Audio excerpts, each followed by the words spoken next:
In the continuation of chapter number 10 wave optics आज हम ले रहे हैं कुछ questions from NCERT examples and exercise. So पहला क्वेश्चन है example number 10.3 two slits are made 1 millimetre apart and the screen is placed 1 metre away.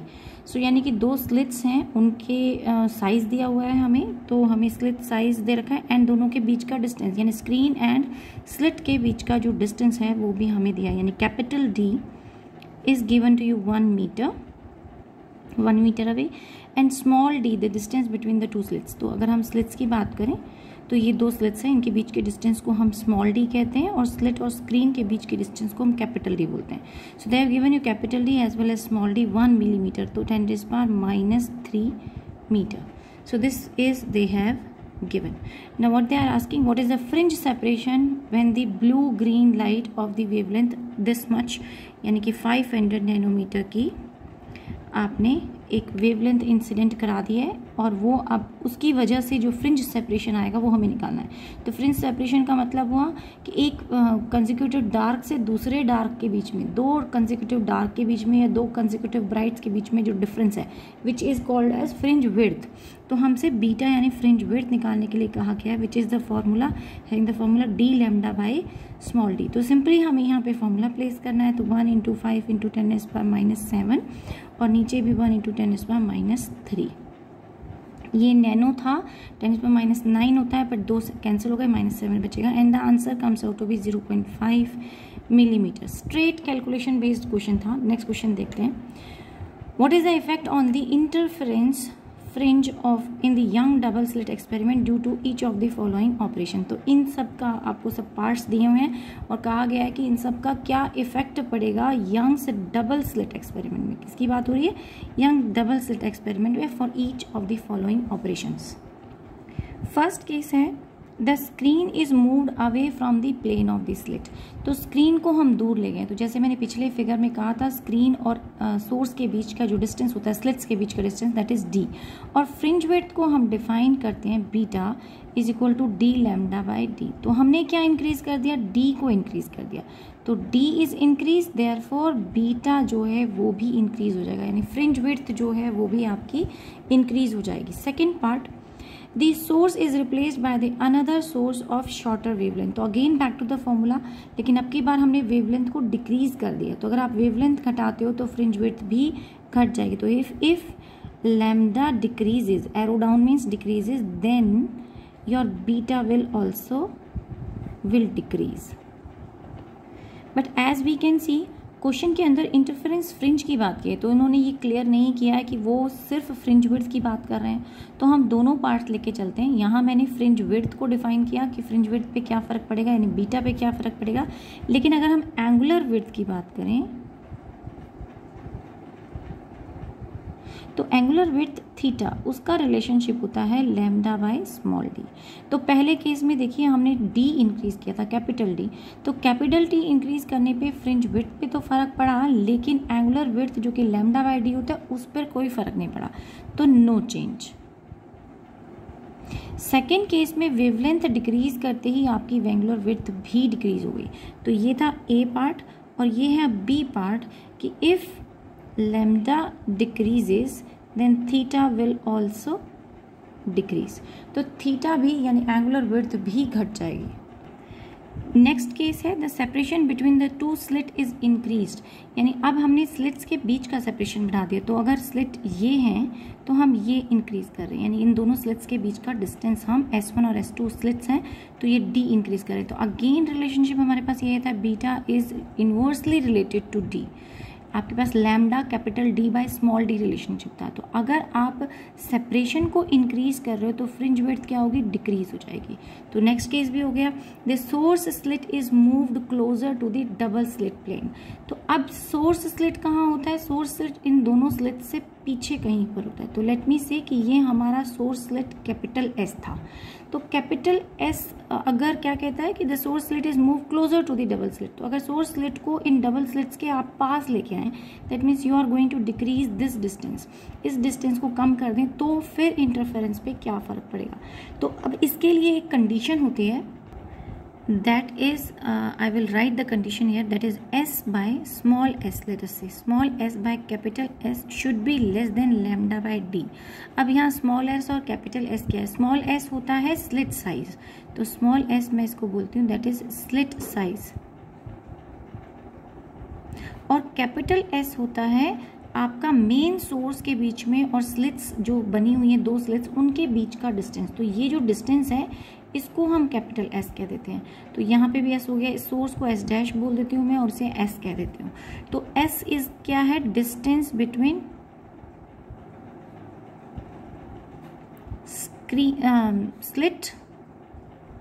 Slits and source. Slit और source के बीच में जो डिस्टेंस है वो कैपिटल एस। अब condition अगर ये हमारी सेटिस्फाई हो जाती है तो हमें इंटरफेरेंस पैटर्न दिखाई देगा, लेकिन जैसे जैसे हम सोर्स को पास लाते हैं तो क्या होता है, जो इंटरफेरेंस या जो फ्रिंजेस हमारी निकल रही हैं S1 स्लिट से और S2 से, उनमें ओवरलैपिंग शुरू हो जाती है, और जहाँ डार्क बनना चाहिए वहाँ परफेक्ट डार्क नहीं बनता, जहाँ ब्राइट बनना चाहिए वहाँ परफेक्ट ब्राइट नहीं बनता। मतलब हम ये कहें कि कॉन्ट्रास्ट आपको शार्प मिल रहा है तो वो नहीं होता। तो हम क्या करते हैं, हम we should keep s dash away at a reasonable distance, not very close to the slits. लेकिन अगर हम इसे बहुत ही ज़्यादा क्लोज ले जाएं तो फिर ये कंडीशन ब्रेक हो जाएगी और इंटरफेरेंस पैटर्न बनेगा ही नहीं, इंटरफेरेंस पैटर्न डिसअपियर हो जाएगा। अगर ये कंडीशन सेटिस्फाई हो रही है और चाहे भले ही सोर्स पास तो है मगर फिर भी दूर है, तो उस सिचुएशन में आप क्या कह सकते हो कि इंटरफेरेंस बनेगा लेकिन फ्रिंज विड्थ उतनी ही रहेगी। तो अब से पहले हमने जितने भी केस डिस्कस किए उसमें हमने फ्रिंज विड्थ की बात की, हमने कहा फ्रिंज विड्थ बढ़ रही है, घट रही है, या उन पे कोई इम्पैक्ट पड़ रहा है। लेकिन जब आप सोर्स को आप विड्थ यानी स्लिट्स के पास लेकर आ रहे हो तो फ्रिंज विड्थ पे कोई फर्क नहीं पड़ रहा, पर इंटरफेरेंस बन रहा है या नहीं बन रहा वो इस कंडीशन पर डिपेंड करेगा। As long as this condition is being satisfied, you will be able to observe the interference, may be clear or maybe little not very sharp contrast you will be able to see, but जितना भी दिख रहा है वो दिखाई देगा, but fringe width उतनी की उतनी साइज में रहेंगे। The width of the source slit is increased. In this case interference observable नहीं होगा अगर ये कंडीशन सेटिस्फाई नहीं होती। अगेन बताएं कि विड्थ जो है सोर्स स्लिट की अगर वो इंक्रीज होती है, दैट मीन्स अगर आप ये इंक्रीज करते हो तो हो सकता है ये कंडीशन ब्रेक हो जाए। अगर ये कंडीशन ब्रेक हो जाती है कोई इंटरफेरेंस नहीं मिलेगा, लेकिन अगर ये कंडीशन सेटिस्फाई होती है, दो बिल्कुल मार्जिनल डिफरेंस पे है लेकिन सेटिस्फाई हो रही है, तो आपको उतना अच्छा कॉन्ट्रास्ट नहीं मिलेगा मगर इंटरफेरेंस देखने को ज़रूर मिलेगा। Next is the monochromatic source is replaced by the source of white light. तो अगर आपने मोनोक्रोमेटिक वेवलेंथ की जगह आपने वाइट लाइट यूज़ किया है तो आपको कलर्ड इंटरफेरेंस मिलेंगी, यानी उस केस में जो सेंट्रल मैक्सिमा होगा यानी सेंट्रल बैंड होगा वो ब्राइट मिलेगा, वाइट कलर का मिलेगा, और उसके साथ जितने भी आपको फ्रिंजेस मिल रही हैं वो आपको बोथ साइड में in the order of VIBGYOR मिल जाएंगे। तो अगर इंटेंसिटी ग्राफ बनाओ तो ये मैंने वाइट मिडल वाला सेंटर वाला बता दिया, और उसके दोनों तरफ क्या होगा, नियरेस्ट वन वॉयलेट होगा, फारदेस्ट वन रेड होगा, यानी कि विबग्योर ऑर्डर में in the order of increasing wavelength आपको फ्रिंजेस मिलना शुरू हो जाएंगे। तो वैसे इंटेंसिटी पर कोई फ़र्क नहीं पड़ा, फ्रिंज विड्थ पर भी कोई फ़र्क नहीं पड़ा, लेकिन सिर्फ फ़र्क पड़ा कि कलर्ड बैंड्स आपको यहाँ पर मिलने शुरू हो गए जब आपने मोनोक्रोमेटिक सोर्स की जगह पर वाइट लाइट का सोर्स यूज़ किया। In this question in example 10.3 what should be the width of each slit to be obtained 10 maxima of double slit pattern within the central maxima of the single slit pattern। यानी double slit pattern के 10 maxima हमें अगर single slit pattern के central maxima में चाहिए तो हमारे पास what should be the width of each slit. तो हर एक स्लिट की विड्थ क्या होगी, यानी वो ये पूछ रहा है कि अगर ये आपके पास सेंट्रल मैक्सिमा है तो सेंट्रल मैक्सिमा में कितने आपको डबल स्लिट के मैक्सिमा मिल सकते हैं। तो ये इस तरीके के n नंबर, मान लीजिए 1 2 3 4 5 6 7, तो यहाँ 7 मैं दिखा पाई हूँ, लेकिन एक्चुअल में कितने मैक्सिमा बन सकते हैं अगर आपके पास सेंट्रल मैक्सिमा बन रहा हो डबल स्लिट सिंगल स्लिट से, तो डबल स्लिट से कितने मैक्सिमा है। तो यहाँ इन्होंने क्वेश्चन फॉलो करने के लिए बोला 10.3, तो देख लेते हैं 10.3 में हमें जो गिवन था वो हमें दिया हुआ स्लिट साइज, स्लिट्स के बीच का डिस्टेंस दे रखा है यानी d दे रखा है, स्लिट्स डिस्टेंस वो दिया हुआ है, स्लिट डिस्टेंस बिटवीन स्लिट्स होना चाहिए था कि चलो कोई बात नहीं। Slit distance is given to you 1 mm और इस 1 mm को हम बोल रहे हैं डी। डी मतलब एक स्लिट और दूसरी स्लिट के बीच का S1 और S2 के बीच का डिस्टेंस जो है वो आपको गिवन था। उसमें स्लिट और स्क्रीन के बीच का डिस्टेंस भी गिवन था कैपिटल D 1 मीटर और वेवलेंथ भी गिवन थी 500 नैनोमीटर। सो ये 3 चीज़ें जो हैं, ये 3 थिंग्स जो हैं वहाँ पर 10.3 एक्सरसाइज से हमें लेने हैं, एग्जाम्पल से वहीं से फॉलो करने। लेकिन अब हमें सेंट्रल मैक्सिमा सिंगल स्लिट से भी चाहिए और हमें डबल स्लिट का भी केस चाहिए। तो अगर हम एंगुलर विड्थ देखें double slit single slit case में, सिंगल स्लिट में जो आप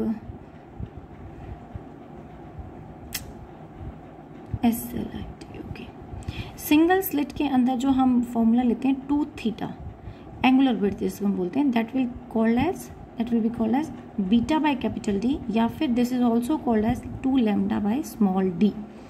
अब उस केस में क्या होता है, अब ये देखो फिगर से हमें इसे रेफरेंस थोड़ा सा हमें लेना पड़ेगा। तो मैं आपको याद दिला दूँ, जब हम सिंगल स्लिट की बात करते हैं तो ये जो डिस्टेंस होता है इसको आप डी बोलते हो। तो यहाँ डी की जगह इसे हम ए रिप्रेजेंट कर देते हैं, सो दैट कि मेरे को डी उधर वाले केस में भी चाहिए होगा, सिंगल ये डिस्टेंस भी चाहिए होगा। यहाँ स्लिट्स के बीच का डिस्टेंस डी होता है और वहाँ स्लिट साइज आपका डी होता है। तो मैं यहाँ ए ले रही हूँ, इसको स्लिट साइज को हम ए कह देते हैं। और जो एंगुलर विड्थ बनती है वो सेंट्रल मैक्सिमा की ये बनती है। यानी कि अगर मैं एंगल वाइज बात करूं तो ये एंगल होता था इस वाले मैक्सिमा के लिए और इसके लिए, तो ये थीटा है, ये भी थीटा है। This comes out at 2 theta and 2 theta is entire bandwidth, जिसकी फ्रिंज विड्थ बोलते थे, दैट इज बीटा। और इसी को हम बोलते हैं 2 लैम्डा बाय ए। ये एक्सप्रेशन है, ये फॉर्मूला है, ये हमने डराइव किया था उस केस के अंदर जब हमें सिंगल स्लिट यूज़ किया। यही चीज़ जब आप डबल स्लिट के लिए यूज़ करते हो तो आप पोजीशन निकालते हो मैक्सिमा की, कि सपोज पहला मैक्सिमा यहाँ बन रहा है तो यहाँ से लेकर हम डिस्टेंस लेके जाते हैं या इधर का डिस्टेंस लेते हैं और इस डिस्टेंस को हम बोलते हैं x। तो अगर हम कहते हैं हमें n मैक्सिमास चाहिए तो हमें nth मैक्सिमा की पोजीशन होगी डबल स्लिट के लिए। Double slit position of, in double slit कहते हैं पोजीशन ऑफ nth मैक्सिमा। तो अगर आपको nth मैक्सिमा की पोजीशन चाहिए तो उसे हम बोलते हैं y बोल देते हैं, इस डिस्टेंस में x बोल देती हूँ, यहाँ पे मैंने x लिखा है। x is equal to n lambda by D D. ये रिलेशनशिप होता है अगर आपको nth की पोजीशन निकालनी है। This is may be the first one, but हमें nth की पोजीशन अगर चाहिए तो n lambda D by small D ले लेते हैं हम। तो अब यहाँ से आपको थीटा अगर निकालना हो then width will be defined as beta by D. So width is beta by D and we will take this as y by D. तो y बाय डी हमारे पास रिलेशन, ये जो डिस्टेंस है इस स्मॉल डिस्टेंस को हम beta भी बोल सकते हैं और मैंने यहाँ y फिर से लिख दिया है, यहाँ पे this should be x। So this is x by D. मैं क्योंकि यहाँ पे रिप्रेजेंट x कर रही हूँ, बुक्स में जब हम डेरिवेशन करते हैं तो हम y लिखते हैं, तो इसलिए बार बार मेरे हाथ से y निकल रहा था, y लिख रही थी मैं। तो this is I have considered it as x here. तो whether you say x by D यानी कि आर्क अपॉन रेडियस या फिर टेंजेंट थीटा कह लो इसको, this angle is theta, tangent theta is equal to perpendicular upon base, ये भी कह सकते हैं। यानी x बाई डी, थीटा ले लिया हमने यानी x बाई डी आ गया, x बाई डी भी कह सकते हैं या फिर उसे बीटा बाई डी भी कह सकते हो। तो एंगुलर विड्थ हम डबल स्लिट में ऐसे एक्सप्लेन करते हैं, जबकि सिंगल स्लिट में हम इस तरीके से एक्सप्लेन करते हैं।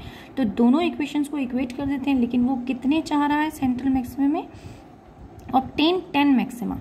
तो हमें n बता दिया है उसने 10 है, तो if we place it 10 here और यहाँ से भी मैं फॉर्मूला x बाई डी निकालना चाहूँ तो we can find the relationship as, so if n is 10, if n is given to you 10, तो हम यहाँ n को 10 प्लेस करते हैं and will put the lambda.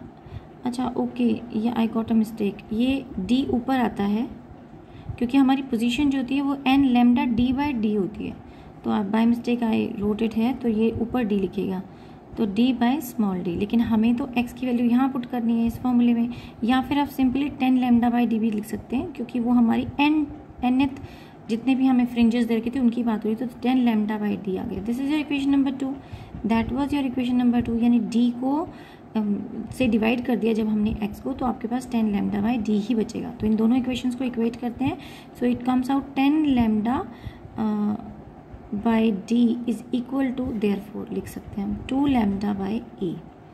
ए था स्लिट साइज और डी है दो स्लिट्स के बीच का डिस्टेंस। तो हमें तो lambda and lambda cancel out and therefore A is coming out to be 10 आपका डिवीजन में चला जाएगा तो ये आ जाता है 0.2 मिलीमीटर, यानी d बाई 5 इसको क्रॉस मल्टीप्लाई करेंगे 10a इधर चला जाएगा 2d इधर आ जाएगा एंड देन 10 बाई हमें तो a निकालना है तो a is equal to what d by 10 यानी कि 2d बाई 10। तो फिर after solving you will get this answer 0.2 mm। So हमें फाइनली मिला। मैं फिर से समझाने की कोशिश करती हूँ कि हमने क्या किया, हमने एक सेंट्रल मैक्सिमा लिया, लेकिन सेंट्रल मैक्सिमा के लिए जो एंगुलर विड्थ होता है वो हम इस तरह से निकालते हैं। ये पीछे मैंने फिगर में समझाया कि एंगुलर विड्थ ऐसे निकलता है, तो पूरे एंटायर विड्थ के लिए बीटा होता है वहाँ पर। तो 2 थीटा के लिए 2 थीटा के लिए लेंगे तो beta by capital D, screen और सोर्स के बीच का डिस्टेंस होता है कैपिटल डी। तो यही हमने यहाँ पे यूज़ किया बीटा बाई कैपिटल डी। लेकिन अगर फॉर्मूले में हम उसे फ्रिंज विड्थ के फॉर्मूले से अगर उसे हमें देखें तो फिर दिस गोज एज 2 यानी कि चलो 2 lambda capital D by a होता है। तो डी नीचे आ गया तो यहाँ you are left with 2 lambda by a. तो ये हो गई 2 थीटा का फॉर्मूला। सेम ऐसे ही हमने फॉर्मूला निकाला डबल स्लिट एक्सपेरिमेंट के लिए। डबल स्लिट एक्सपेरिमेंट के लिए फ्रिंज विड्थ का nth के लिए पोजीशन होती है दिस 10, n को हमने 10 क्योंकि क्वेश्चन में बोला गया था 10 पुट करने, 10 पुट किया।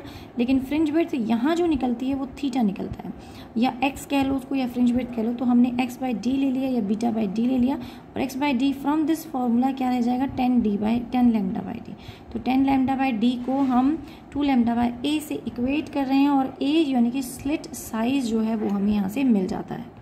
In this question for what distance is ray optics a good approximation when the aperture is 3 millimeter wide and the wavelength is 500 nanometer। so as we know कि अगर हमें slit size दे रखा हो, a यहाँ पे slit size है, तो हम जो spread of wave बोल सकते हैं कि round the corner, वो हम x से रिप्रेजेंट करते हैं। जैसे कि हमने कहा कि अगर डिफ्रैक्शन पैटर्न में ये स्लिट साइज था a और यहाँ पर बेंडिंग ऑफ लाइट हो गई, मतलब राउंड द कॉर्नर स्प्रेड हो गया, तो ये जो डिस्टेंस है सेंट्रल एक्सिस से इसे x बोला जाता है। तो अगर हमारा स्लिट साइज और x इक्वल हो जाए तो हम कहते हैं कि लाइट कैसी जा रही है, यानी कि जितना यहाँ पर स्प्रेडिंग था उतना ही आपको यहाँ पर मिल रहा है। तो कोई भी बेंडिंग ऑफ लाइट नहीं हुई, बल्कि लाइट कैसी निकल गई, स्ट्रेट निकल गई, पैरेलल निकल गई। और इस अजम्पशन में हम ये कंसीडर कर सकते हैं, यानी कि इस सिचुएशन में हम ये कंसीडर कर सकते हैं कि अब रे ऑप्टिक्स क्या कर रही है, वो होल्ड गुड है, यानी कि ray optics can be is applicable in this situation. लेकिन ये होगा कब? ये तब होगा जब आपका जो स्लिट है वो स्क्रीन के बहुत पास रखा हुआ हो, और उस डिस्टेंस को हम क्या बोलते हैं, हम उसे बोलते हैं फ्रेस्नेल्स डिस्टेंस। यानी कि नॉर्मली तो हम इस डिस्टेंस को d बोलते हैं, लेकिन हम तब उस सिचुएशन में इसे d को हम क्या बोल देंगे, is equal to d of f बोल देते हैं, यानी फ्रेस्नेल्स डिस्टेंस बोल देते हैं। कब हुआ ऐसा? जब a आपका x के इक्वल हो गया, यानी स्प्रेडिंग ऑफ द वेव जो थी, यानी वेव फ्रंट जो हमें फ्रिंज विड्थ मिलना चाहिए था, या जो वेव जो स्प्रेड हो रही थी उसका स्प्रेड का जो साइज था वो एग्जैक्टली आपके स्लिट साइज के इक्वल हो गया। तो अब हमारा जो फॉर्मूला होता था x होता था d lambda by D, a is a slit size. तो यहाँ पर अगर हम इसकी वैल्यू पुट कर दें तो that will be equal to a square and d को हम df बोल देते हैं, a को इधर लेके गए हैं a square and this is equal to df into lambda. तो यहाँ से df का सिंपल फॉर्मूला आ जाता है, that is equal to a square by lambda. तो इस डिस्टेंस तक हमें, यानी फ्रेस्नेल्स डिस्टेंस तक हमारा जो और रे ऑप्टिक्स है वो गुड अप्रॉक्सीमेशन में रहती है, उसके बाद नहीं वैलिड होती। जैसे ही आप या तो कम होना चाहिए फ्रेस्नेल डिस्टेंस से या इक्वल हो, लेकिन उससे ज़्यादा होते ही फिर हमारी वेव ऑप्टिक्स शुरू हो जाती है, यानी कि फिर स्प्रेडिंग ऑफ लाइट, डिफ्रैक्शन की बात हम करने लग जाते हैं। तो डिफ्रैक्शन कब हुआ? इस डिस्टेंस के बाद हुआ। तो हमें सिर्फ यहाँ पे वैल्यूज प्लेस करनी है and then you can simply calculate it. You are given with 3 mm, you are given with the wavelength place करें 3 mm, यानी डिस्टेंस प्लेस करें, स्लिट साइज का अपर्चर जो उधर का वो प्लेस करें and the final answer will come out to be 18 metre. So DF जो है हमारा 18 मीटर आ जाएगा। तो आज की क्लास के लिए इतना ही, नेक्स्ट क्लास में कंटिन्यू करेंगे। Thank you.